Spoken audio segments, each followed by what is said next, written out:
Hello, and welcome to Sleeping History, where we listen, we relax, and we get sleepy. I'm so glad you found your way back here tonight, wherever you're tucked in, whatever kind of day you've had behind you. Tonight, we're going to wander together into an orchard that only wakes at dusk and only truly rests once the moon has climbed all the way to the top of the sky. A quiet, fruit-heavy place called the Sleeping Orchard, and I think you're going to feel very at home there. Before we step through its gate, let's take a moment, as we always do, to settle into where you are right now. There's nothing to solve tonight and nothing to finish, so let your shoulders soften just a little, away from your ears, and let your jaw loosen. And let your hands rest wherever they've landed, heavy and unbothered. As you settle, let your breathing begin to lengthen, without forcing it, just gently drawing it out a touch longer than usual, especially on the exhale. Let each breath out be a small release, a little unclenching, a quiet letting go of whatever you were holding on to today. Focus your attention, as much as you comfortably can, on that slow rhythm of that breath. Notice how it doesn't need your help, really. It simply moves in and out, on its own steady current, the way tides move, the way orchards sway.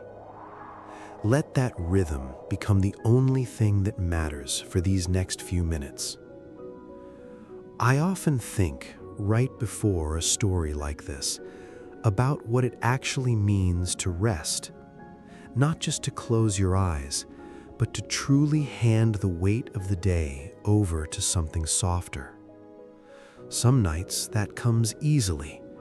Other nights it takes a little coaxing, a little patience with yourself. Either way is all right. There's no version of tonight where you're doing this wrong. So let your breath keep drawing long and slow, and let your body sink a little further into whatever is holding it, the mattress, the pillow, the blanket pulled up just right. And when you feel ready, let's walk together into the orchard, where the trees are already waiting, and the evening is just beginning to fall.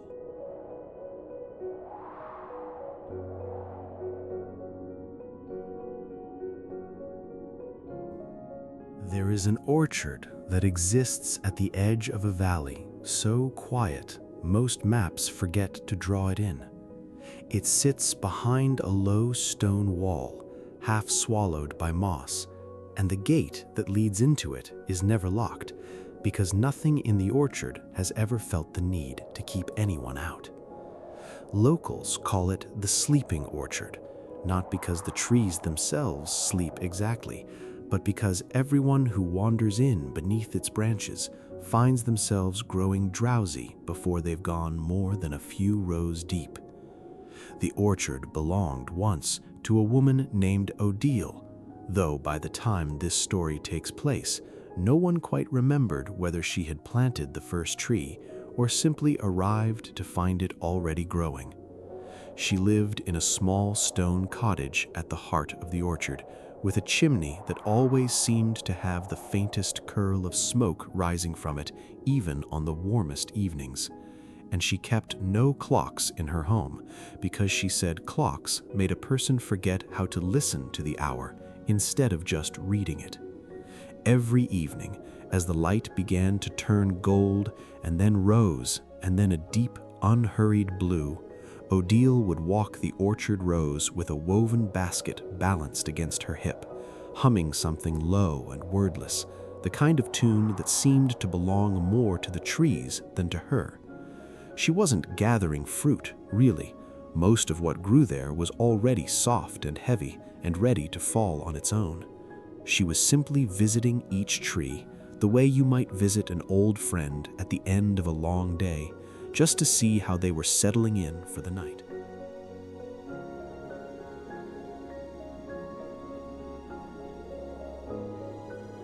apple trees came first, planted in crooked, companionable rows that clearly had never been measured by anyone in a hurry. Their branches leaned toward each other, forming little tunnels of leaves that dimmed the last of the daylight into something softer, something the color of candlelight filtered through a curtain. Odile passed beneath them. The leaves shivered faintly, not from wind, but as though the trees themselves were exhaling, letting go of whatever they'd been holding on to since morning.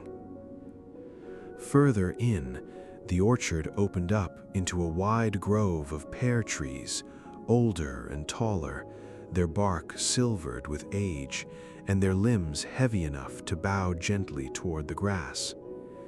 It was said, though no one could say by whom, that if you stood beneath the oldest pear tree at the exact moment the last color drained from the sky, you could hear it sigh, a long, slow exhale that seemed to settle over the whole orchard like a blanket being pulled up over a bed.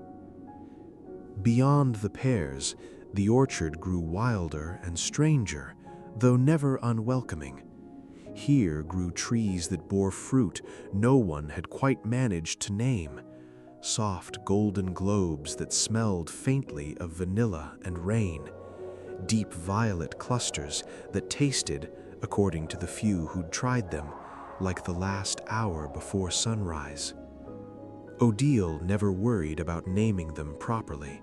She said some things are better left a little mysterious, so they'd always have somewhere new to take you.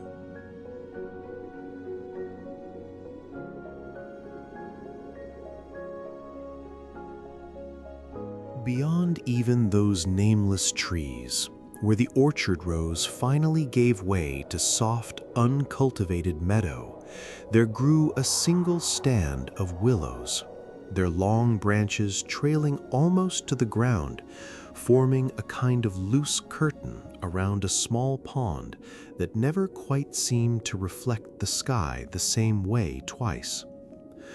Odile visited this part of the orchard last always and always alone, and she never said much about what she did there, only that the willows liked quiet more than any of the fruit trees did, and that quiet was the one thing she could always offer them.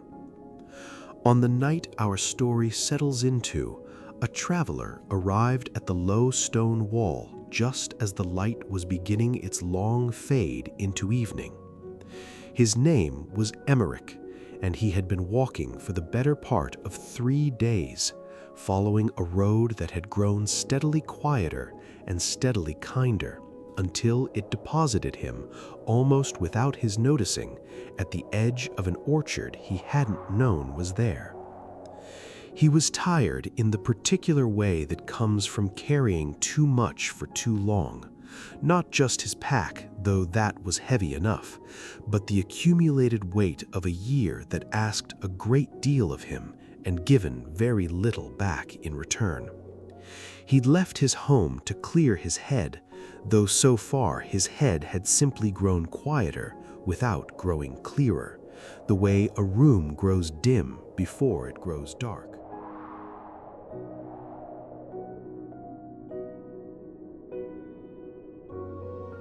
He found the gate unlatched, as it always was, and something about the stillness beyond it made him pause before stepping through, not out of fear, but of a strange, sudden shyness, as though he were about to interrupt something private.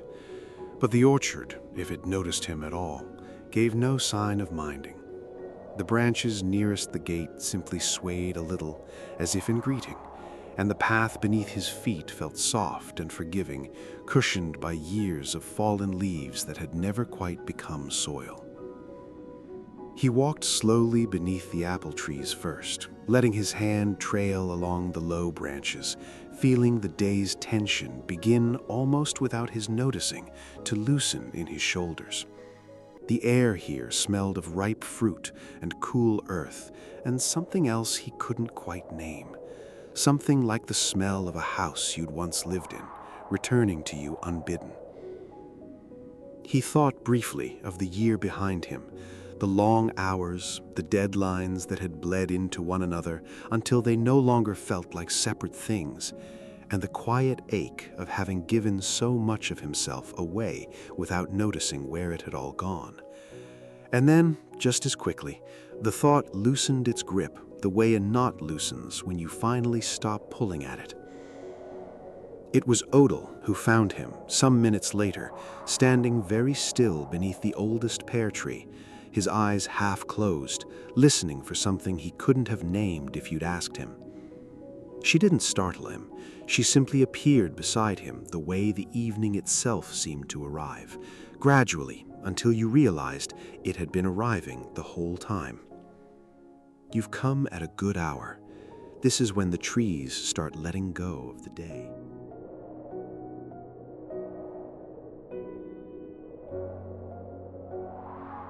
Emmerich didn't ask her what she meant. Somehow, standing there, it didn't need explaining. He could feel it himself, a kind of settling in the air, as though everything around him, the leaves, the grass, even the last low light in the sky, was slowly exhaling. Odile invited him to walk with her, and he did, matching his tired pace to her unhurried one. She told him as they walked that every tree in the orchard had its own particular way of letting go of the day.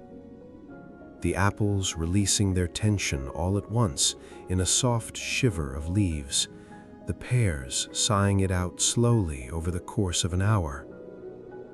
The nameless trees further in simply growing quieter and quieter until you couldn't tell where their stillness ended and the nights began, and the willows further still, letting go so gradually that you could sit beside them for an hour and never quite catch the moment it happened. And what about people? Do we let go the same way? Everyone has their own way. Some people need to walk it out the way you're doing now. Some need to talk it out. Some just need somewhere quiet enough to finally notice they're tired. I think you might be the third kind.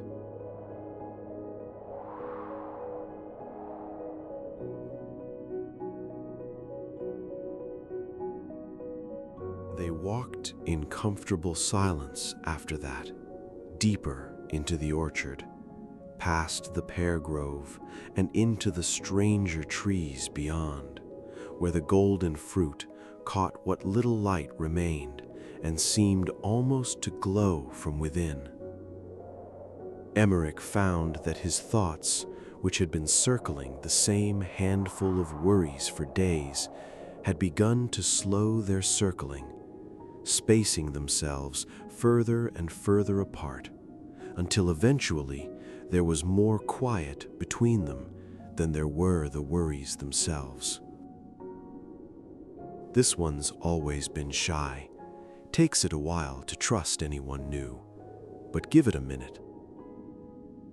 Sure enough, after a moment, the branch seemed to settle beneath her touch, its leaves stilling, and Emmerich found himself smiling faintly, though he couldn't have explained why. They walked on, past the last of the nameless trees, until the orchard opened into the soft meadow, where the willows stood, trailing their long branches into the still, dark water of the little pond. Odile didn't lead him there that night. She only nodded toward it, the way you might nod toward a room you weren't ready to show a guest just yet, and turned instead toward the heart of the orchard, where her cottage waited with its ever-present curl of smoke.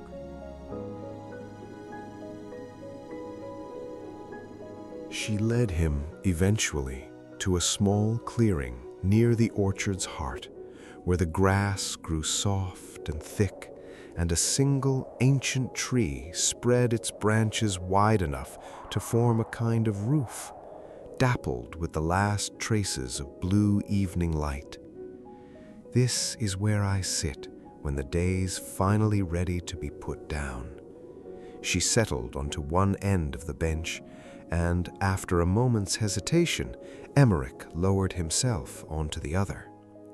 For a long while, neither of them spoke. Above them, the branches moved gently, though there was no wind that Emmerich could feel. And somewhere further off, he thought he could hear that long, low sigh Odile had mentioned earlier, drifting through the pear grove like a held breath finally released. The trees don't rush it. They don't try to let go of everything at once. They just release a little and then a little more, branch by branch, leaf by leaf, until by the time the moon's fully up, there's nothing left to hold on to at all. Emmerich found himself nodding, though he couldn't have said exactly what he was agreeing to. He simply felt, sitting there beneath that wide old tree, that something in him was doing the same, releasing a little, and then a little more, without any particular effort, the way a hand slowly unclenches once it finally remembers it doesn't need to hold on so tightly.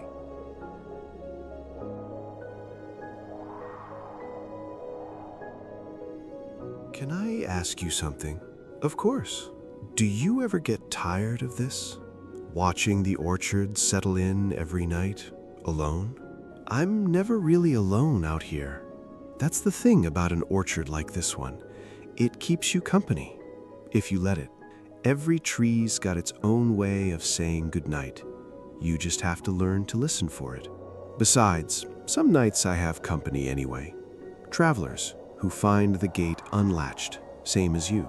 Does that happen often? Often enough?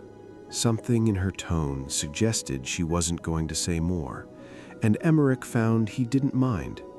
Some things, he was beginning to understand, were better left a little unexplained, the way the nameless trees were better left unnamed.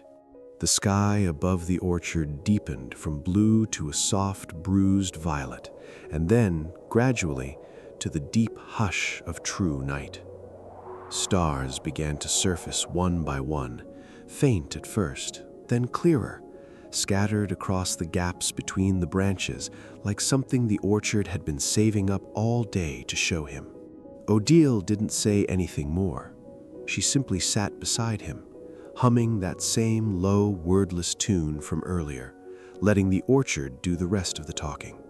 Emmerich found his attention drifting, in the pleasant, unhurried way attention drifts right before sleep, first to the sound of the leaves, then to the faint, sweet smell of the ripening fruit, then to the warmth of the bench beneath him, worn just soft enough by years of other quiet evenings.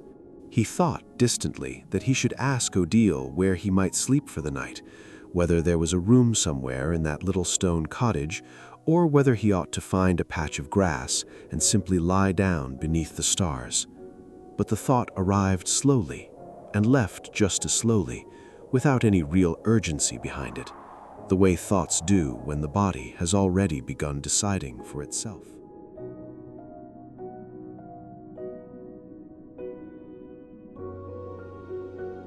He remembered vaguely Odile shifting beside him at some point, rising from the bench, saying something too soft to quite catch, and returning a few minutes later with a folded woolen blanket that smelled faintly of the orchard itself, fruit and moss, and something like wood smoke.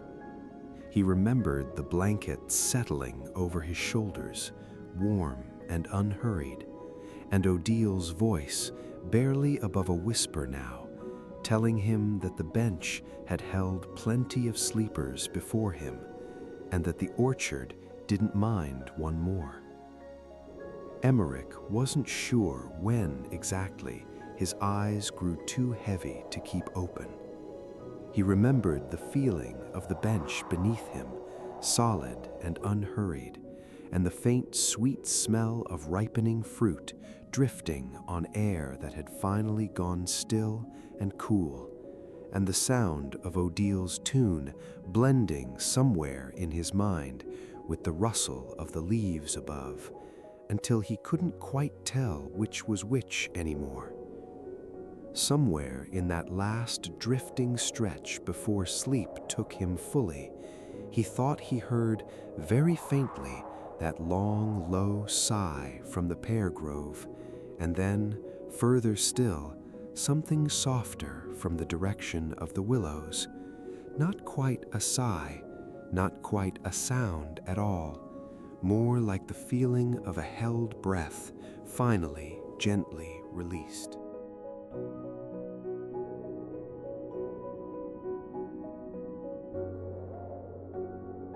He didn't remember falling asleep. He only remembered, much later, the vague impression of being gently woken by early sunlight and the sound of birdsong, finding himself still on the bench, the soft woven blanket still tucked around his shoulders, and Odile nowhere in sight, though her basket sat nearby, filled with the soft golden fruit from the trees whose names no one had ever quite settled on. Beside the basket, she'd left a small folded note, the handwriting slanted and unhurried, that simply read, "Come back whenever the day gets heavy. The gate is never locked."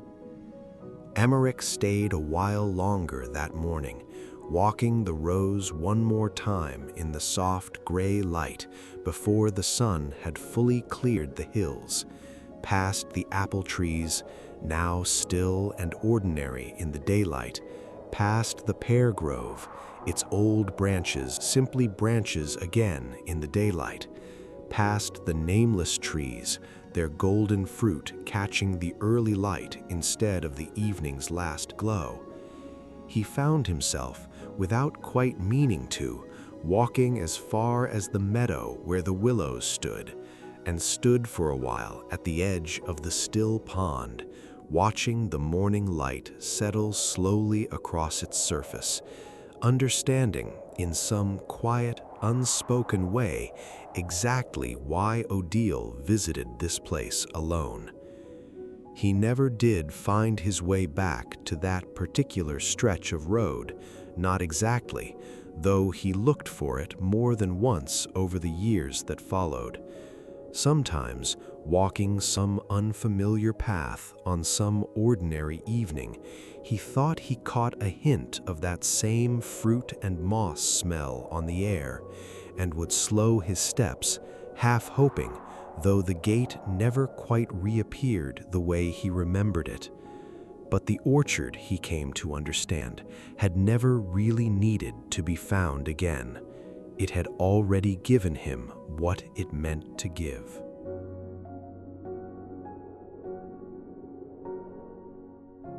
Because sometimes, on evenings when the weight of a long day pressed down harder than usual, he found that if he simply sat somewhere quiet and let his breath draw out a little longer on the exhale, and imagined the sound of leaves letting go one by one, branch by branch, the same slow release would find him anyway, wherever he happened to be. He didn't need the low stone wall, or the unlatched gate, or even Odile's low humming tune.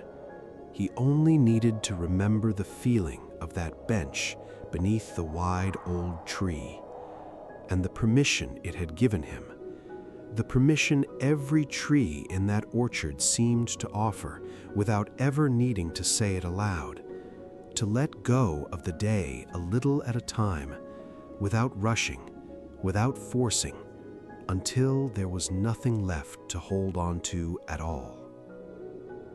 And perhaps if you let it, it might find you too tonight, that same gentle unclenching, that same quiet permission to release the day a little at a time. Let your breath continue its slow, easy rhythm, longer on the exhale than the inhale, the way it's been doing all along. Let your body continue sinking into whatever is holding it, heavier now than it was when we began, pleasantly heavy, the good kind of heavy. And if your mind wanders back to the orchard, to the crooked apple rows, to the sighing pear trees, to the nameless golden fruit, to the quiet willows trailing into still water, let it wander there freely, without any need to hold on to the details, without any need to remember exactly how the story went. Just let the orchard settle in around you now, the way it settles in every evening, tree by tree, branch by branch, until the moon is high and everything has finally, fully let go. Only the soft dark remains, and the sound of an orchard settling in for the night, somewhere just beyond the edge of sleep, somewhere very close to wherever you are right now.